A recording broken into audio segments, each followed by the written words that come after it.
वो बालक जिसे जरा राक्षसी ने जोड़ा था अब मगध का सम्राट जरासंध बन चुका था। उसकी ताकत का अंदाजा इसी बात से लगाइए कि उसे न कोई अस्त्र मार सकता था और न कोई शस्त्र। उसकी मृत्यु किसी सेना से नहीं हो सकती थी। लेकिन श्री कृष्ण जानते थे कि हर अमर इंसान की एक कमजोरी जरूर होती है। जरासंध को हराने के लिए कृष्ण ने एक चाल चली। वे भीम और अर्जुन के साथ ब्राह्मण का भेष बनाकर जरासंध के दरबार में घुस गए और उसे मल्ल युद्ध यानी कुश्ती की चुनौती दे दी। जरासंध क्षत्रिय था, वो पीछे नहीं हट सकता था। उसने भीम को चुना और फिर शुरू हुआ इतिहास का सबसे भयानक मल्ल युद्ध। ये लड़ाई 1 या 2 दिन नहीं, पूरे 14 दिनों तक लगातार चलती रही।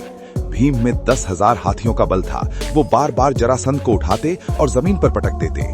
वो उसके शरीर को बीच से फाड़कर 2 टुकड़े कर देते। लेकिन तभी वो डरावना सच सामने आता। जरासंध के शरीर के 2 टुकड़े जैसे ही जमीन पर गिरते, वे चुंबक की तरह वापस एक दूसरे की तरफ खिंचते और जुड़ जाते। जरा राक्षसी का जादू अभी भी जिंदा था। जरासंध फिर से खड़ा हो जाता और जोर जोर से हंसने लगता। भीम थक चुके थे, उनकी सांसें फूल रही थीं। उन्हें अपनी आंखों के सामने अपनी मौत दिखाई देने लगी थी। तभी भीम की नजर भगवान श्री कृष्ण पर पड़ी। कृष्ण समझ गए कि बल से काम नहीं चलेगा, अब बुद्धि की जरूरत है। बिना एक शब्द बोले कृष्ण ने जमीन से एक तिनका उठाया। उन्होंने उस तिनके को बीच से फाड़ा और फिर अपने दोनों हाथों को विपरीत दिशा में घुमा दिया। दाहिने हाथ का टुकड़ा बाईं तरफ फेंका और बाएं हाथ का टुकड़ा दाईं तरफ। भीम इशारा समझ गए, उन्हें रहस्य पता चल चुका था। अगले ही पल भीम ने पूरी ताकत लगाकर जरासंध को जमीन पर पटका।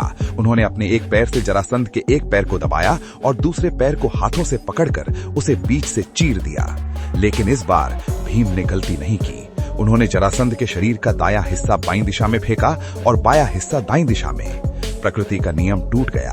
टुकड़े एक दूसरे को ढूंढ नहीं पाए, वो जुड़ नहीं सके।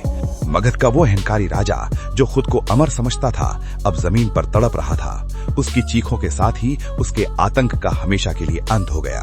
कृष्ण की एक छोटी सी चाल ने वो कर दिखाया जो पूरी पांडव सेना भी नहीं कर सकती थी। यही सीख है, ताकत से बड़ी हमेशा बुद्धि होती है। क्या भीम के अलावा कोई और जरासंध को मार सकता था? अपनी राय कमेंट में लिखें। सनातन धर्म की ऐसी ही अद्भुत कहानियों से जुड़ने के लिए चैनल को सब्सक्राइब करना न भूलें। जय श्री कृष्ण।